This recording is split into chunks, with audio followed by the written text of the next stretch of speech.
Yo les amis, j'espère que vous allez bien, c'est Guilain et on se retrouve pour cette émission sortie de la semaine, vous le savez comme d'habitude. L'émission elle est très simple, je vous parle des 3 gros films, parfois ça peut être un peu plus, parfois un peu moins, qui sortent cette semaine et je vous donne rapidement mon avis dessus ainsi que quelques informations. Pour cette semaine, ne vous inquiétez pas, ça va aller très vite parce que franchement, on a un top film, un film que je ne maîtrise pas et un film qui ne m'intéresse pas. Donc en tout cas, je vais vous donner mon avis, petit résumé rapide, j'ai mes petites notes et on se retrouve tout de suite pour le premier film. On se retrouve donc pour One Piece. Alors One Piece Red, le film. Alors je sais pas déjà si vous avez vu sur les réseaux sociaux la honte ultime qu'est ce film et en tout cas du public de ce film qui vraiment ont hurlé à la mort comme des sauvages, ont détruit une salle de cinéma. Ça a fait le grand tour là récemment. Je sais pas comment c'est possible par respect pour l'œuvre, pour la salle de cinéma de faire ça. Mais bon, on sait qu'il y a eu ça dans beaucoup d'autres films, typiquement les Marvel. C'est marrant parce que c'est souvent d'ailleurs le même type de public. Mais bon, ça j'irai pas plus loin là-dessus.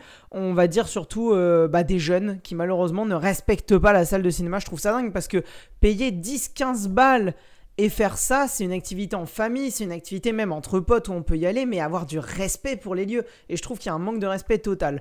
Enfin bon, quoi qu'il en soit, pour vous parler très rapidement de One Piece, le film, donc One Piece Red, le film, eh bien, la seule chose que je peux vous dire, c'est que son réalisateur, j'ai vu qu'en termes de long métrage, il avait participé qu'une seule fois dans l'univers de One Piece, c'était en 1998, donc il y a maintenant plus de 20 ans, où il avait fait un court-métrage dans l'univers One Piece. Je sais pas du tout ce que ça vaut, je sais pas ce que ce réalisateur représente pour One Piece, et comme vous le savez, je suis pas du tout fan d'anime, et je n'ai jamais vu One Piece de ma vie, je connais juste le personnage principal de nom et de design, donc je vais pas aller plus loin dans la présentation de ce film.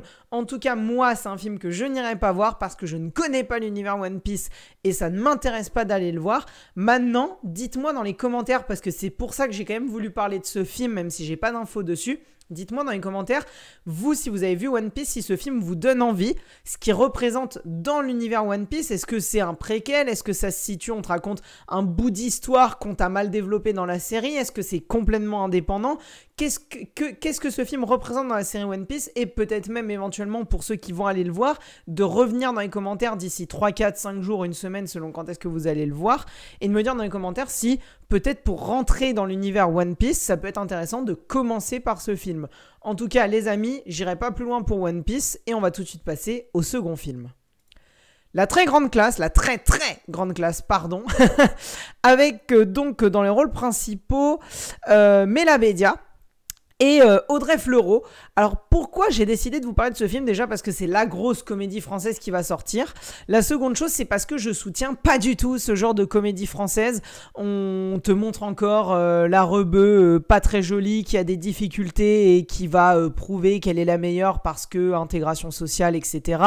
La grande blanche sadique et pour ne pas être vulgaire, peut-être connasse de l'histoire, à qui on va essayer de s'attacher un petit peu. Sûrement 3, 4, 5, 6, 7 blagues avec des gros sous-entendus à la qu'est-ce qu'on a fait au bon Dieu qui ne passe pas du tout pour moi. C'est tout sauf de la bonne comédie. Et pour vous avoir parlé dans ma dernière vidéo, mon avant-dernière vidéo en critique de l'année du requin, je peux vous dire que ça, c'est tout sauf l'année du requin. C'est encore une fois une très grande merde du cinéma comédie français. Et en fait, j'ai décidé d'en parler parce que ça m'attriste, parce qu'il y a Audrey Fleurot. Et Audrey Fleurot, pour le coup, c'est une actrice française que j'aime plutôt bien. Et je trouve qu'elle va de plus en plus vers ses rôles de comédie pure, alors que elle a du potentiel. Donc j'espère la voir plus tard dans un autre film. En tout cas, si jamais vous l'avez vu ou vous allez le voir, bah peut-être vous allez me faire changer d'avis sur la très grande classe. En tout cas, pour parler très rapidement de son réalisateur, c'est aussi ça qui fait que ça me donne pas du tout envie. C'est Frédéric Quiring, qui a été acteur quand il était plus jeune et maintenant il est réalisateur et scénariste. Et en gros film qu'il a fait récemment, c'était avec Audrey Lamy. Il a fait Marum, qui était là aussi une énorme merde du cinéma français. Je comprends pas qu'on donne de l'argent dans ce genre de comédie bas de gamme. Et il a fait HPI, donc la série France Télévisions, si je dis pas de conneries, ou peut-être TF1, je sais pas, entre les deux, dites-moi dans les commentaires. Avec là aussi Audrey Fleurot. Donc c'est exactement pour ça qu'elle revient. Enfin, en tout cas, ils ont dû bien s'entendre sur le tournage de la série HPI, Au potentiel intellectuel, donc une série française assez moyenne, mais qui avait l'air d'être plutôt sympa, hein, il faut le dire, même si je ne l'ai pas vue. En tout cas, Marum, je l'ai vue et je vous le conseille pas parce que c'est une très très très belle merde, fait par un mec qui se croit jeune, mais qui n'est pas jeune, qui veut essayer de comprendre les jeunes, mais qui ne les comprend pas, et qui considère que faire une blague, c'est en disant des wesh partout. Donc, en attendant, les amis, on va passer au prochain film, et on va passer à un vrai prochain film. Nope de Jordan Peele. Et oui les amis, je pense qu'on est beaucoup à l'attendre ce film-là. Il y a eu des avant-premières qui pour l'instant j'ai cru voir avaient des retours très très très très positifs. Peut-être le meilleur Jordan Peele.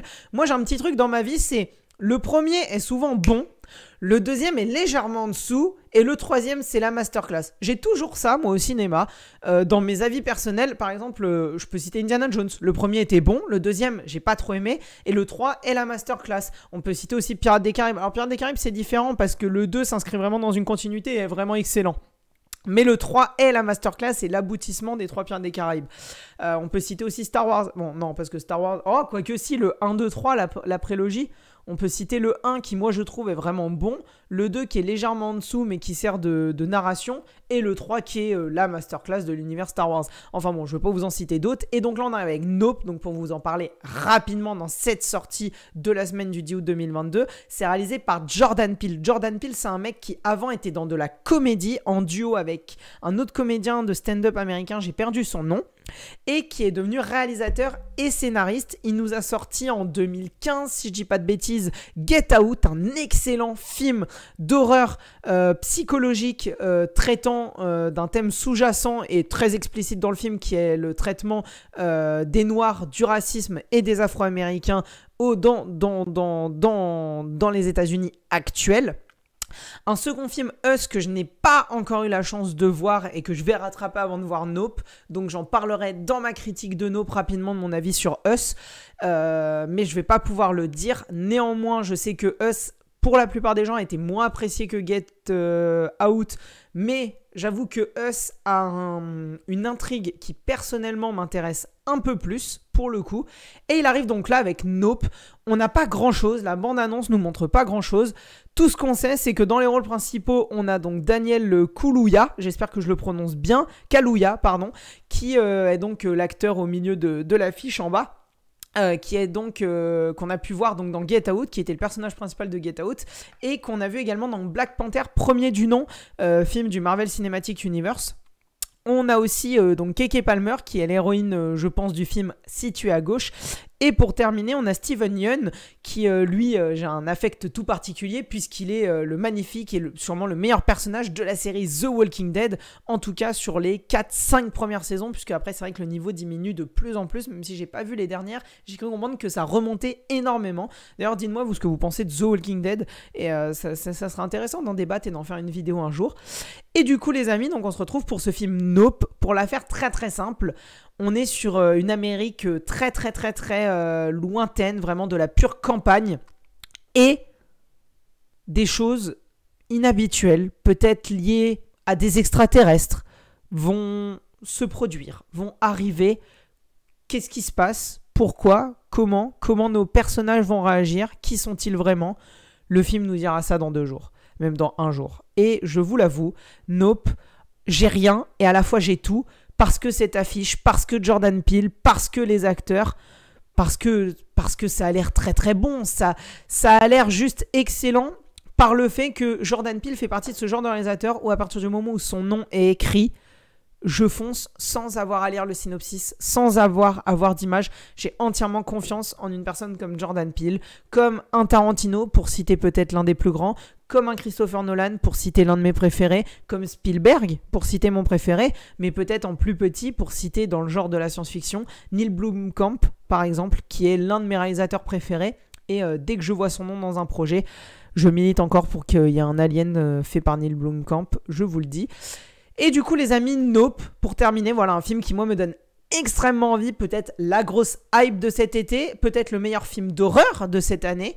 On va voir. En tout cas, les amis, n'hésitez pas à me dire ce que vous pensez de chacun de ces 3 films. J'ai surtout beaucoup d'interrogations sur One Piece. Donc, éclairez ma lanterne, si je puis dire. En attendant, on se retrouve très très vite pour sûrement en prochaine vidéo mon avis sur Nope, le prochain et dernier Jordan Peele. En attendant, et comme d'habitude, n'hésitez pas à vous abonner, à mettre un pouce bleu, ça fait toujours plaisir, à répondre à mes différentes interrogations dans l'espace commentaire. Évidemment, je vous réponds continuellement. Et en attendant, les amis, on se dit à la prochaine et n'oubliez pas, regarder des films, c'est bien, les comprendre, c'est mieux. C'était Guilain, ciao ciao.